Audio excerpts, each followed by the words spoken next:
Bonjour à tous. Logistique et électrique, sur le papier, la rime fonctionne. Dans les faits, la conversion du secteur de la logistique aux nouvelles motorisations électriques est parfois un peu plus compliquée. Pour parler de ce sujet, j'accueille sur ce plateau Jean-Pierre Cornioux. Bonjour. Bonjour. Vous êtes directeur général adjoint de SIA Conseil.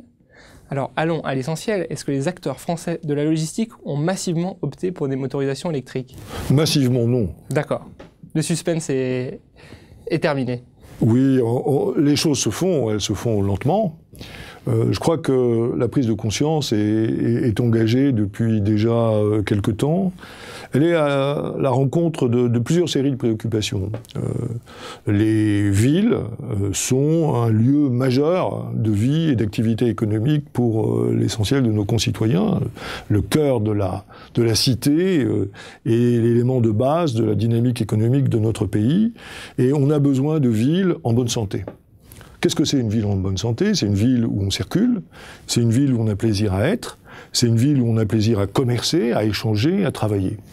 Hélas, la situation n'a cessé de se dégrader depuis les années 60, avec l'envahissement progressif de la ville par l'automobile, envahissement non maîtrisé, non contrôlé, et qui a conduit à toute une série de phénomènes disruptifs. Le premier, c'est l'éclatement des banlieues, de plus en plus lointaines, de plus en plus difficiles à atteindre.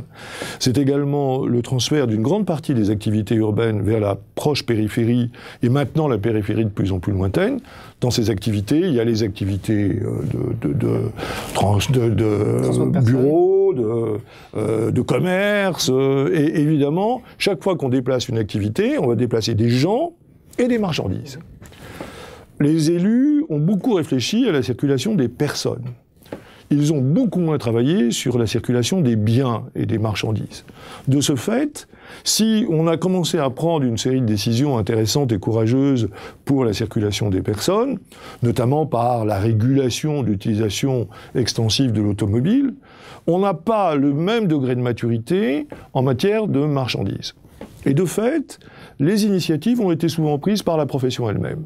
Alors, il y a des exemples un petit peu notables? Oui, on peut citer deux acteurs importants de la logistique française, dont De Ré, qui est un petit transporteur par rapport aux grands internationaux que nous connaissons, qui est installé à Orléans, et qui a pris vraiment l'initiative de développer une logistique urbaine électrique, avec une flotte d'une cinquantaine de camions de 5 tonnes, et maintenant des camions un peu plus importants de 10 tonnes.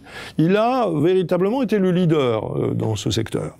Il a été suivi par d'autres grands acteurs de la logistique, comme Géodis, qui maintenant a une flotte d'à peu près 100 véhicules électriques. Donc on voit bien que les initiatives ont été prises parce que les transporteurs ont trouvé aussi, de la part des distributeurs de centre-ville, une écoute favorable. Chacun sait que, par exemple, Sephora a voulu associer son image beauté, bien-être à une image plus écologique, plus verte, plus douce que le transport. Et donc cette relation entre les transporteurs et les distributeurs a permis de faire avancer ces idées-là de façon opportuniste, je dirais, et sans que ce soit intégré dans une dynamique globale. Et alors dès lors, quelle est la maturité de ce marché? Est-ce qu'on est encore à la phase d'expérimentation avec quelques pionniers, ou est-ce que c'est un petit peu plus avancé, on voit des choses qui se normalisent un petit peu dans les modes de fonctionnement? Alors, il y a eu beaucoup d'initiatives qui ont été prises au cours des derniers mois, des derniers semestres. On est dans un marché qui est loin d'être mature, il est en pleine évolution. C'est un marché où notamment les grands acteurs, j'ai cité Géodis, a lancé un nouveau concept qui s'appelle Distripolis, qui part de l'idée que plutôt que d'avoir de grands entrepôts en grande périphérie, à partir desquels on fait venir vers le centre-ville des gros camions, des poids lourds, des véhicules au moins de plus de 3,5 tonnes, il faut rapprocher les plateformes logistiques des centres-villes et faire une diffusion douce avec des véhicules moins lourds et surtout électriques. Et je pense que ces initiatives sont de plus en plus fréquentes dans les grandes villes. Par ailleurs, les élus se sont posé la question. Notre cabinet, SIA Partner, a fait une mission, par exemple, pour la ville de Rennes, qui a conduit à réfléchir sur une optimisation de la logistique urbaine pour amener une offre de qualité fondée sur la réduction globale du nombre de véhicules en transit, parce qu'un poids lourd, même électrique, ça prend quand même de la place, et pour opter pour une optimisation des flux logistiques par rapport au flux des personnes.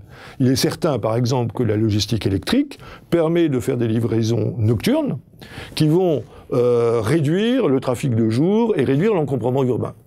Et ça, c'est une politique qui est en train d'être testée par une grande série de collectivités territoriales. Donc il y a des choses qui se mettent en place, il y a néanmoins encore des freins. Le premier, c'est évidemment l'autonomie des véhicules. L'autonomie n'est pas le problème numéro un de la logistique urbaine, parce que, je dirais même au contraire, à partir du moment où on est dans des logiques de tournée, où on sait très bien combien de kilomètres va durer le déplacement urbain, on peut bien planifier les recharges, faire revenir le camion en bout de tournée au point fixe où il va être rechargé.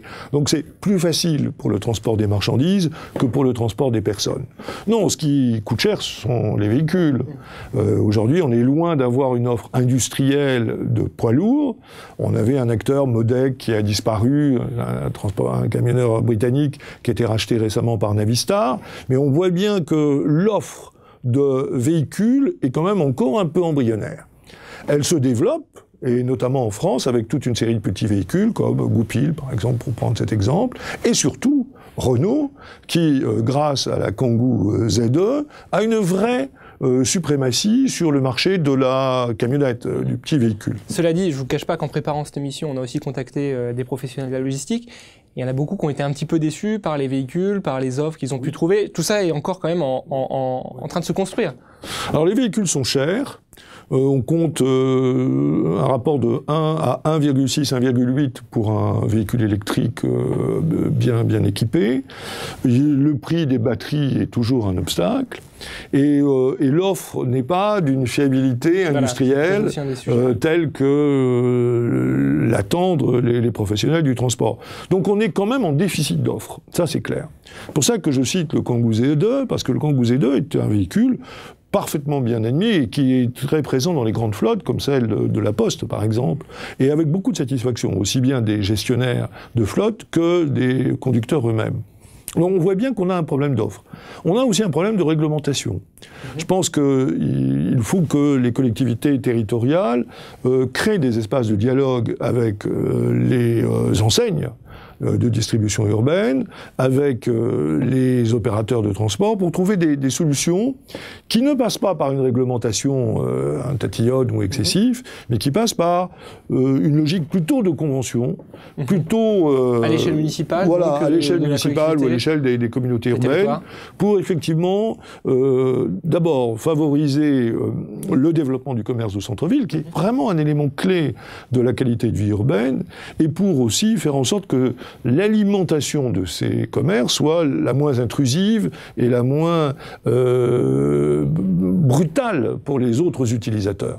On voit bien aujourd'hui que quand on circule notamment dans une ville comme Paris, qui est encore très loin de ces idées-là, les embouteillages sont très largement liés à la logistique urbaine. Et aux grandes dames de tout le monde, parce qu'un chauffeur livreur qui coince une rue parce qu'il est obligé de livrer va se faire insulter, et ce qui est évidemment profondément déplaisant pour tous les acteurs. Alors cet aspect réglementaire, il nous amène peut-être sur la réflexion pour des idées d'avenir. Pensez aujourd'hui la logistique de demain. Est-ce qu'il y a quelques idées comme ça dans l'air du temps? On parlait de ces règlements, vous parliez des plateformes logistiques. Voilà, oui. C'est des idées assez simples qu'on pourrait mettre en place pour oui, moi je pense qu'on va attendre les élections municipales de mars 2014 et que par rapport à ces thématiques, les gens vont se mettre en mouvement. D'abord, il faut prendre conscience d'un fait, c'est que la livraison en centre-ville par des poids lourds, diesel, est extrêmement polluante. SIA Partners a fait une étude là-dessus sur le coût des externalités, c'est-à-dire les dommages qui sont causés à l'environnement. On estime que pour une ville de 100 000 habitants, une livraison par véhicule diesel à 100% coûte un peu plus de 6 € par personne et par an en externalité. Une livraison par gaz naturel liquéfié coûte 4 €, et une livraison par véhicule électrique 0,11 centimes. Donc on voit bien que l'intérêt de la communauté, c'est d'avoir des véhicules qui n'ont pas d'émissions en centre-ville, qui ne favorisent pas donc tout ce qui est lié, et qui ne font pas de bruit. D'où l'ouverture à des logiques différentes, notamment livraison nocturne. Donc il y a d'abord cette prise de conscience qui doit être faite. Ensuite, il y a des solutions pragmatiques à trouver. Bon, les solutions pragmatiques passent par le dialogue. Alors, qu'est-ce qu'il y a? Il y a réutiliser le foncier de centre-ville, le foncier un peu déprécié, les parkings, les sous-sols, où on peut faire des plateformes d'éclatement, de proximité. Donc là, par exemple, la Poste a beaucoup d'idées là-dessus, parce que la Poste a beaucoup de fonciers de centre-ville, de qualité, bien positionné, voilà, bien positionnés, qui peuvent être utilisés à ça. Donc là, il y a une politique foncière qui doit être encouragée par les élus pour réhabiliter ces zones-là un peu dépréciées et en faire des plateformes de logistique urbaine. Ensuite, il y a à développer la créativité et l'innovation. Il y a le véhicule électrique, mais aussi on peut imaginer les livraisons par tramway, certaines communes... Je crois que ça se fait aussi à l'étranger. Ça se fait à l'étranger, plusieurs en Allemagne notamment, et certaines communes ont commencé à y réfléchir. C'est pas toujours très facile, vous savez, il faut changer des habitudes, il faut équiper les véhicules, tout ça n'est pas très simple. Mais en même temps, ça permet d'avoir des pénétrations urbaines, à partir de la périphérie, qui sont efficaces et intéressantes. Ensuite, il faut aussi peut-être repenser les logiques d'horaire. Ça fait partie des réflexions actuelles. Tout le monde livre le matin tôt, alors qu'effectivement, il y a beaucoup de gens qui circulent au même moment, et que cette logique d'encombrement se développe effectivement très rapidement. Donc tout ceci doit faire l'objet d'une vraie concertation. Les élus, les transporteurs, les distributeurs, la population. Et je suis convaincu que, au-delà des élections, il y a là un terrain extrêmement propice pour créer de l'innovation, des emplois, parce que le dernier kilomètre, finalement, peut être confié à des petites structures qui vont travailler en partenariat avec les plus grands. Avec tous les transporteurs, voilà, tous les logisticiens. Par une meilleure mutualisation des fonctions. Alors justement, cette mutualisation, et ça sera peut-être une idée pour terminer, est-ce que les acteurs sont prêts à se dire que leurs colis vont faire le dernier kilomètre avec un transporteur mutualisé avec leurs concurrents?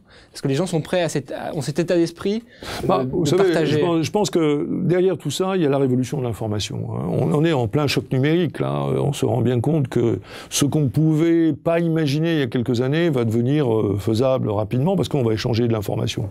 Au fond, est-ce que véritablement les acteurs ont intérêt à se faire de la concurrence sur le dernier kilomètre? Je pense qu'il y a vraiment collectivement un intérêt à faire en sorte qu'il y ait une mutualisation, qu'il y ait une perception positive par l'utilisateur final et que finalement la contribution de chacun à la qualité de la vie en ville permette au contraire de développer le marché. Et ça, c'est ça qui est intéressant. Si on revitalise le commerce de centre-ville, il y aura plus de flux de matières premières, et donc cette mutualisation permettra à chacun de vivre convenablement.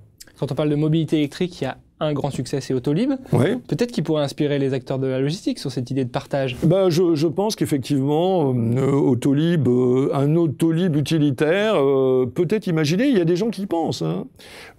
Effectivement, c'est assez brillant, Autolib, ça marche extrêmement bien, mais vous voyez que c'est le résultat à la fois de beaucoup d'innovations techniques, de l'innovation en matière de système d'information, puisque le grand succès d'Autolib, c'est la capacité de comprendre et de connaître l'ensemble des flux en temps réel et de se décider. Et puis aussi l'action des pouvoirs publics, puisqu'il a fallu réserver de l'espace urbain, il a fallu faire une délégation de services publics pour que Autolib puisse couvrir les communes de Paris et de son environnement immédiat.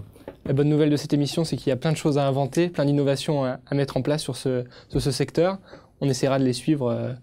Pourquoi pas ensemble dans les absolument. Dans les Moi, je suis confiant parce que je pense que l'innovation, c'est ce qui va relancer la croissance et l'emploi, et que nous avons en France, notamment par Autolib, puisque c'est un bel exemple, les acteurs, la compétence, la culture, et puis aussi l'envie de faire que nos villes restent ce qu'elles sont, c'est-à-dire de magnifiques espaces à vivre. Parfait. Merci Jean-Pierre Cornu de nous avoir fait partager vos réflexions et idées sur ce sujet. Merci à vous de nous avoir suivis. Je vous rappelle que ce Web TV Théma se prolonge avec 3 autres vidéos à découvrir et sur Cleantech République et sur la Tribune.